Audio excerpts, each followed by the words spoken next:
सेठ गिरधारी लाल कालीवन गांव का जमींदार था। उसके पास ढेर सारे खेत थे जिन पर काम करने के लिए उसने बहुत से मजदूरों को बहाल कर रखा था। वह कंजूस था, लेकिन धन जमा करने वाला सामान्य कंजूस नहीं, बल्कि धन खर्च करते समय उसे कंजूसी करने में बड़ा मजा आता था। वह मजदूरों को पूरी मजदूरी नहीं देता या किसी बहाने से दूसरे दिन पर टाल देता था।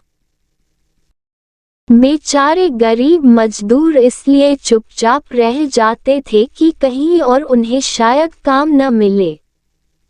चालाक सेठ किसी शुभ दिन या त्योहार के दिन का इंतजार करता और उस दिन मजदूरों को बुलाकर उनकी मजदूरी का केवल एक हिस्सा ही देता। वह भी इसलिए दे देता था ताकि मजदूर उसे गाली गलौज न दें। मजदूर बेचारे इसलिए चुपचाप थोड़ा सा खुश हो चले जाते कि कम से कम एक दिन तो उन्हें भरपेट खाना मिलेगा, और यह आशा लगाए रहते कि एक दिन सेठ उनका सारा बकाया तो चुकाएगा ही। आखिर वह इतना गरीब तो नहीं हो जाएगा कि उनकी मजदूरी ही न दे सके, क्योंकि उसके पास तो काफी धन है। एक दिन गिरधारी लाल शहर के माहवारी हाट में मवेशी खरीदने गया, क्योंकि उसकी गाय अब उतना दूध नहीं दे रही थी जो सबके लिए काफी हो। बाजार में उसने 2 गायों को पसंद किया और मोल भाव कर दाम तय किया। अचानक उसे याद आया कि पैसों की उसकी मखमली थैली घर पर छूट गई। अब वह दुविधा में पड़ गया। वह सौदे को हाथ से जाने देना नहीं चाहता था।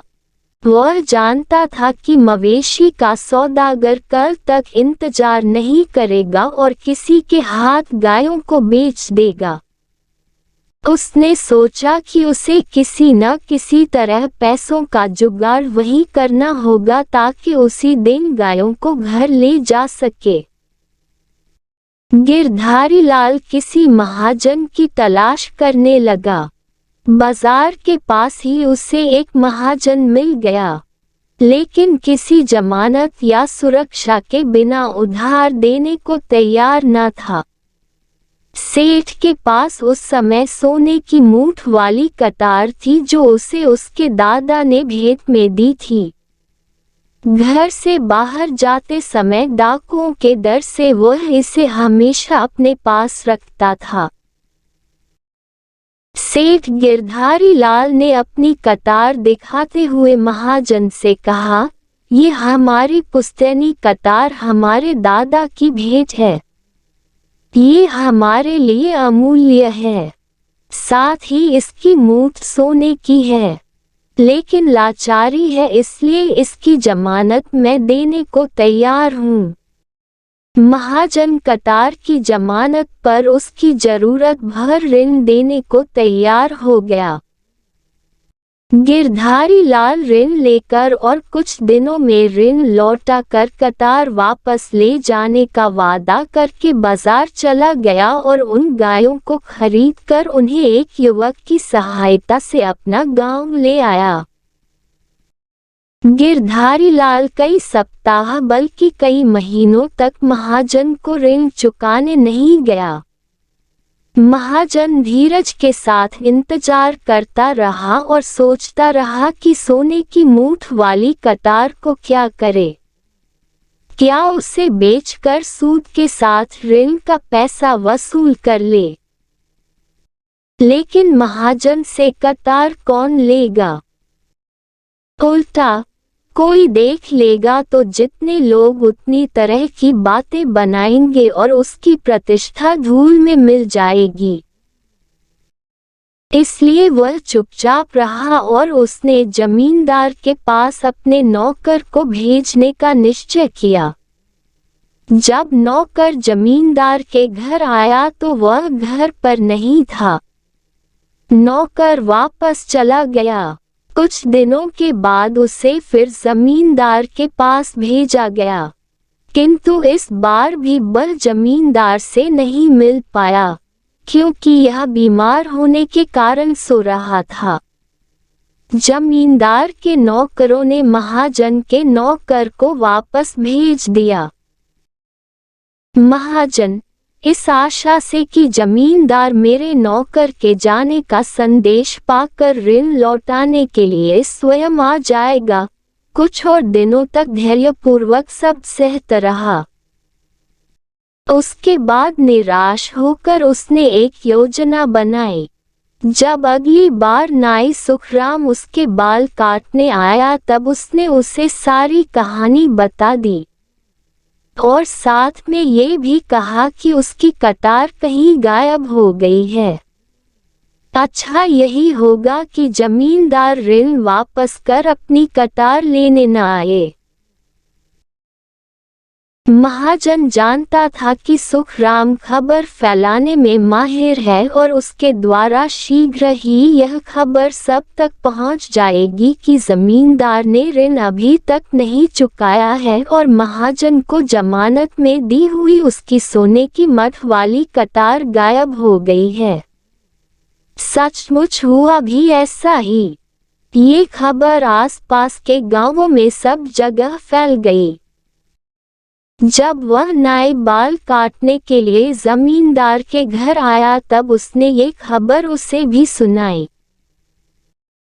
गिरधारी लाल को अब तक इस बात पर शर्म महसूस नहीं हुई थी कि उसने महाजन का ऋण नहीं चुकाया, क्योंकि इस रहस्य को उसके अलावा कोई नहीं जानता था।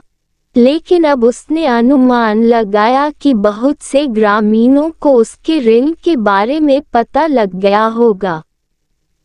इसलिए उसने अपनी प्रतिष्ठा बचाने के लिए निश्चय किया कि वह महाजन के पास जाकर यह कहेगा कि पैसे वापस लेने हैं तो मेरी कटार लौटा दो।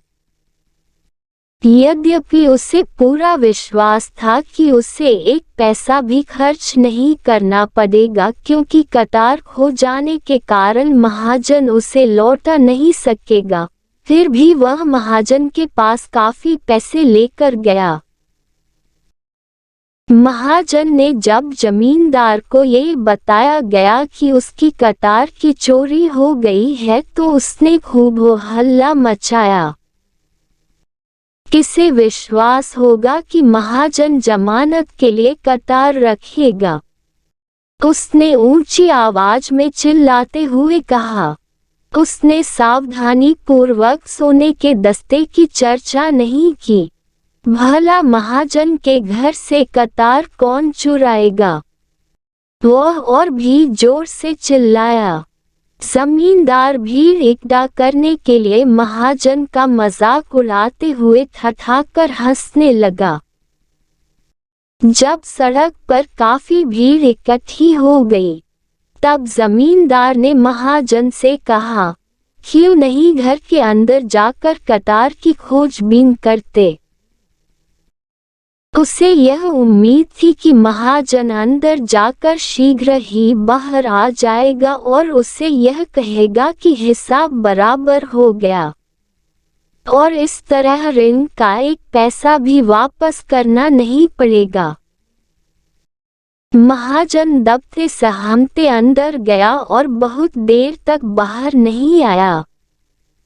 गिरधारी लाल बार बार अपनी मखमली थैली निकाल कर दिखा रहा था, जिससे भीड़ को यह विश्वास हो जाए कि यह ऋण के पैसे ईमानदारी से वापस लौटाना चाहता है। वह इस प्रकार अपनी खोई प्रतिष्ठा को पुनः प्रतिष्ठित कर सकता है। अचानक महाजन अंदर से आते हुए बोला, सेठ जी, आपकी कतार मिल गई। ये रही। मैंने इसे सुरक्षित रूप से रख दी थी, लेकिन कहाँ रखी थी यह मैं भूल गया था। क्या अब आप मेरा ऋण लौटा देंगे जो बहुत दिनों से बकाया पड़ा था? उसने भीड़ को सुनाते हुए आखिरी शब्दों पर जोर देते हुए कहा।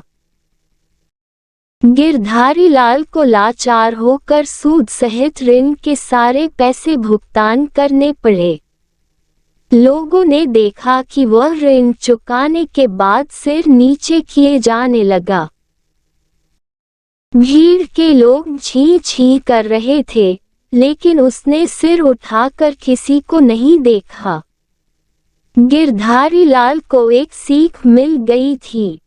जिन लोगों को उसके अपमान और शर्मिंदगी से लाभ पहुंचा वे उसके खेतिहर मजदूर थे। उन्हें अब समय पर पूरी मजदूरी मिलने लगी।